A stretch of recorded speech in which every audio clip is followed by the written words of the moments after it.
Hoş geldiniz. Aklınıza Hababam sınıfı deyince ne geliyor? Muhtemelen İnek Şaban'ın kahkahaları, Güdük Necmi'nin o bitmek bilmeyen planları, Kel Mahmud'un merdiven başı teftişleri, kısacası hepimizin yüzünü gülümseten sıcacık bir nostalji. Peki, size desek ki o kahkahaların, o masum haylazlıkların ardında aslında 1980'ler Türkiye'sinin buz gibi siyasi gerçeklerini anlatan son derece karanlık bir alegori yatıyor. Bugün elimizde Volkan Çelik'in yazdığı bir tez var. Adı Rıfat Ilgaz'ın Hababam Sınıfı İcraatın İçinde adlı eserinde devlet eleştirisi. Ve bu kaynak bize şunu soruyor. Ya o sıralardaki şakalaşmalar aslında dönemin siyasi kavgalarının bir yansımasıysa? Ya o okul koridorları aslında ülkenin ta kendisi ise? İşte bugün bu kaynakla bildiğinizi sandığınız her şeyin altındaki o gizli katmanı aralayacağız. İnanın bu analizden sonra o filmleri bir daha asla aynı gözle izleyemeyeceksiniz. Konuya tam da bu noktadan başlamak çok önemli. Çünkü Rıfat Ilgaz sadece bir mizah yazarı değildi. O, toplumcu gerçekçi bir aydındı. Ve bunun bedelini de hayatı boyunca, yani gerçekten ödedi. Düşünceleri yüzünden hapis yattı. Çok sevdiği öğretmenlik mesleğinden atıldı. Yani onun için Hababam sınıfı sadece bir kurgu değil, bizzat yaşadığı mücadelelerin, şahit olduğu toplumsal yarılmaların ve ülkesi için duyduğu derin endişelerin bir nevi bir çığlığıdır. Komedi, bu acı gerçekleri anlatmak için kullandığı bir zırh sadece. İşte bu noktada işler gerçekten ilginçleşiyor. Çünkü tez diyor ki o sınıf aslında 1980'ler Türkiye'sinin küçük bir maketi. Bu fikri ilk okuduğumda yani resmen aklım durdu. Nasıl yani? O cıvıl cıvıl sınıf nasıl olur da ülkenin fay hatlarını barındırır? İlgaz, o dönem Türkiye'yi bölen ne kadar gerilim varsa hepsini alıp o sınıfın içine, bir nevi laboratuvar gibi yerleştirmiş. Karakterler aslında birer sembol. Mesela okul müdürü Osman Topçuoğlu o dönemin devlet otoritesini, yani iktidarı temsil ediyor. Ona sürekli muhalefet eden Atatürkçü ve idealist müdür muavini, yani hepimizin bildiği adıyla Kel Mahmud ise muhalefetin sesi. Bir dakika. Yani hepimizin kahramanı o idealist öğretmen Kel Mahmut aslında siyasi muhalefetin bir sembolü mü? Ben onu hep sadece doğruyu savunan, disiplinli ama iyi kalpli bir öğretmen olarak görmüştüm. Bu karaktere bambaşka bir boyut katıyor. Kesinlikle. Ve öğrenciler de bu denklemin bir parçası. Paralı yatılı öğrenciler, yani zengin aile çocukları, liberal sağ kesimi ve yükselen özel sermayeyi temsil ediyor. Parasız yatılılar ise daha devletçi, Atatürkçü ve sol eğilimli kesimi canlandırıyor. Bu iki grup arasındaki atışmalar Aslında dönemin siyasi kutuplaşmasının ta kendisi. aynen öyle. Hatırlarsınız o meşhur sınıf başkanlığı seçimlerini. Filmlerde bile komik bir rekabet olarak izlerdik. Ama romanda bu çok daha sert. Kaynaktaki bir diyalog beni resmen sarstı. Bir grup öğrenci, biz devletçiyiz, cumhuriyetçiyiz, milliyetçiyiz, sizlerden çok laikiz biz diye bağırıyor.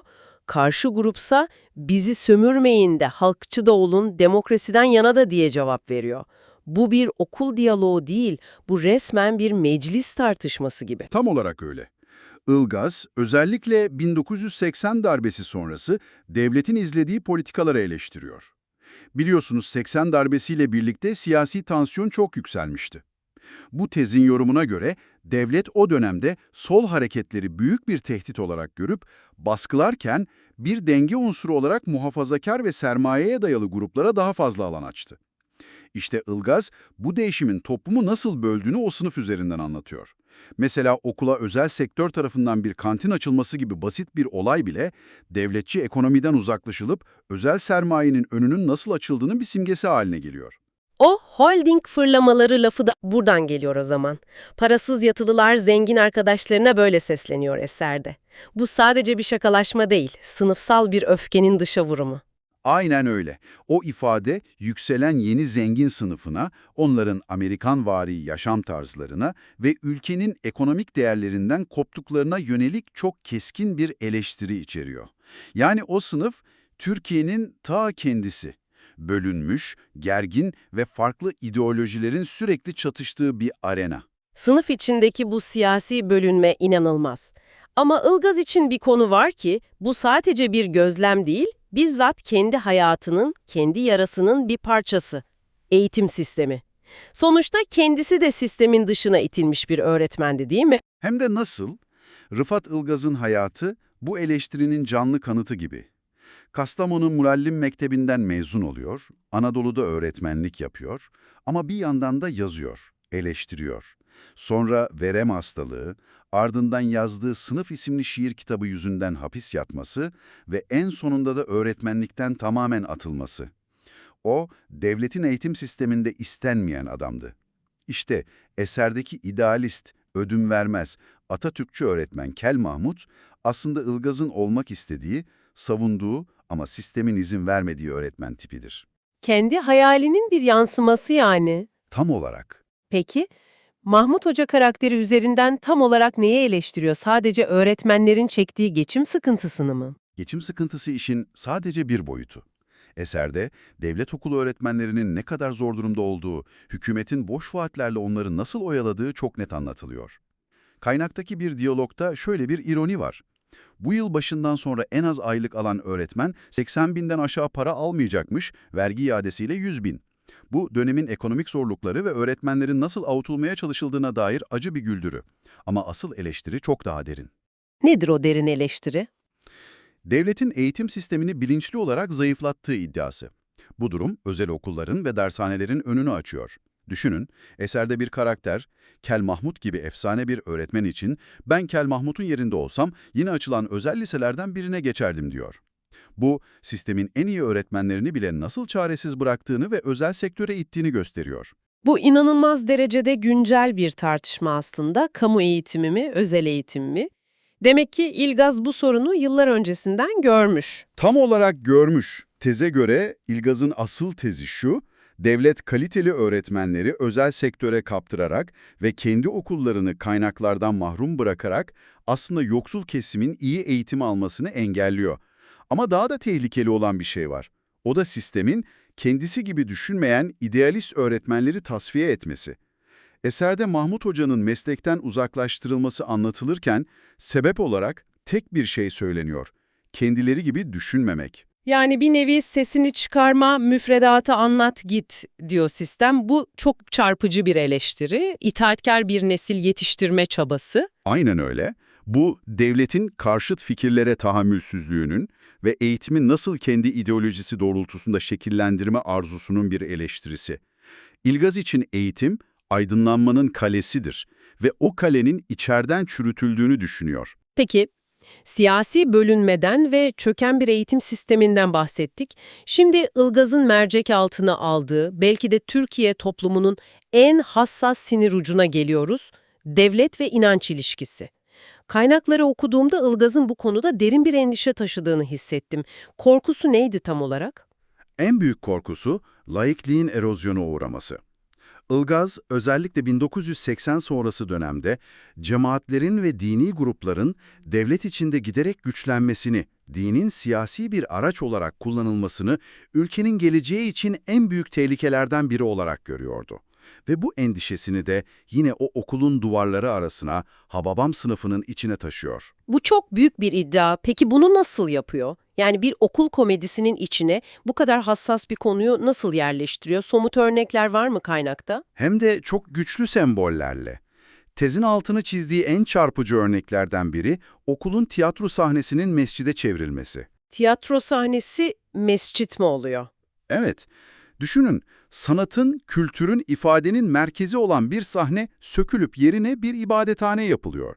Bu, tezin yorumuna göre, dini grupların, devletin kültür ve eğitim kurumlarını nasıl kendi amaçları doğrultusunda dönüştürdüğünün çok güçlü bir simgesi.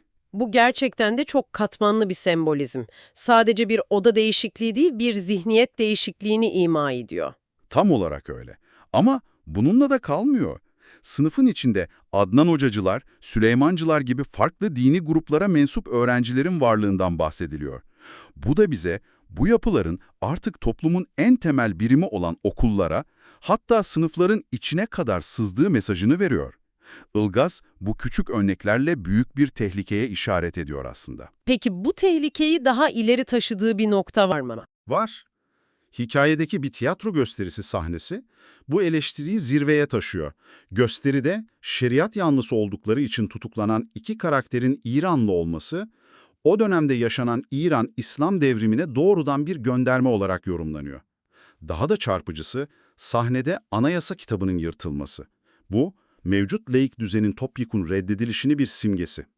Ilgaz'a göre devlet solu bastırırken muhafazakar kesime o kadar geniş bir alan açtı ki bu yapıların kontrolsüzce büyümesine ve devlet içinde etkinlik kazanmasına zemin hazırlamıştı. Bu onun en büyük korkusuydu. İnanılmaz.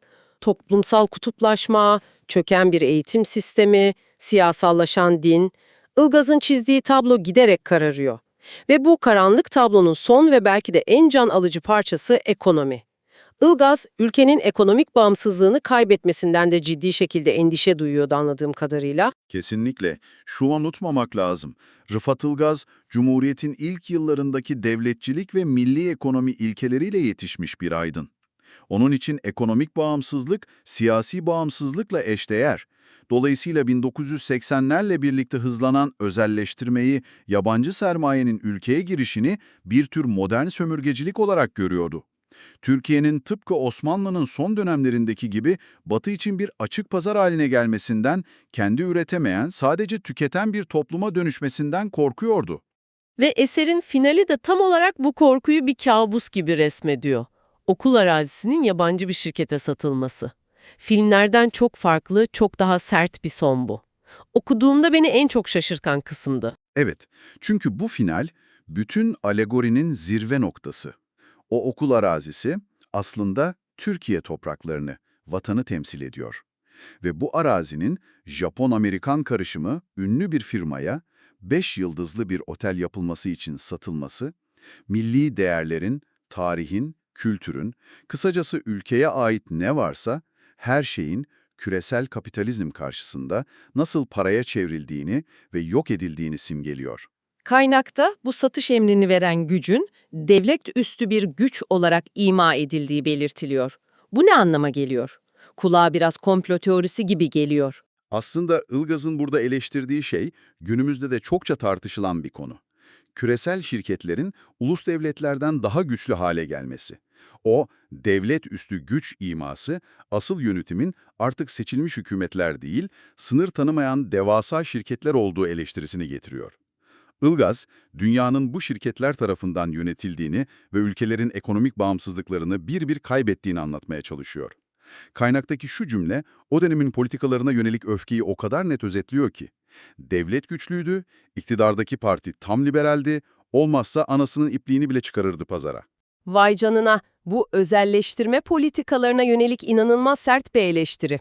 Toplumsal kutuplaşma, çöken bir eğitim sistemi, siyasallaşan din ve yabancı sermayeye teslim olan bir ekonomi.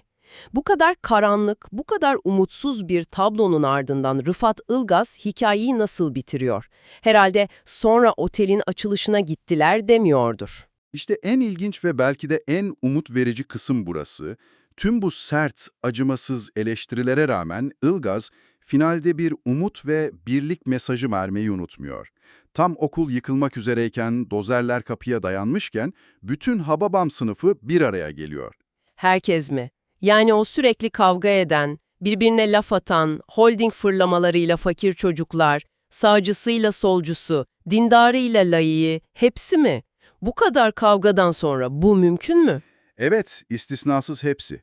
Sağcı solcu, Alevi Sünni, Türk, Kürt, zengin fakir, eser boyunca onları bölen ne kadar etiket varsa hepsini bir kenara bırakıp okula yani vatanlarına sahip çıkmak için kenetleniyorlar.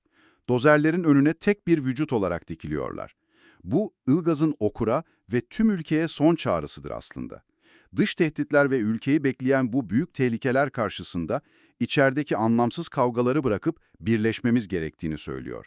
En büyük ve tek gücümüzün bu birliktelik olduğunu hatırlatıyor. Bu analiz gerçekten de bildiğimiz, sevdiğimiz Hababam sınıfına bambaşka, çok daha derin ve biraz da hüzünlü bir gözle bakmamızı sağladı ve size de üzerinde düşüneceğiniz bir soru bırakıyor.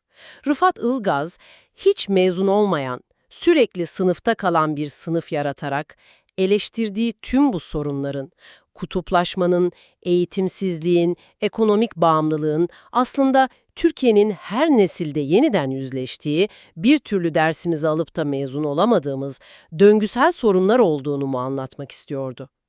Belki de Hababam sınıfı hala içinde yaşadığımız sınıfın ta kendisidir.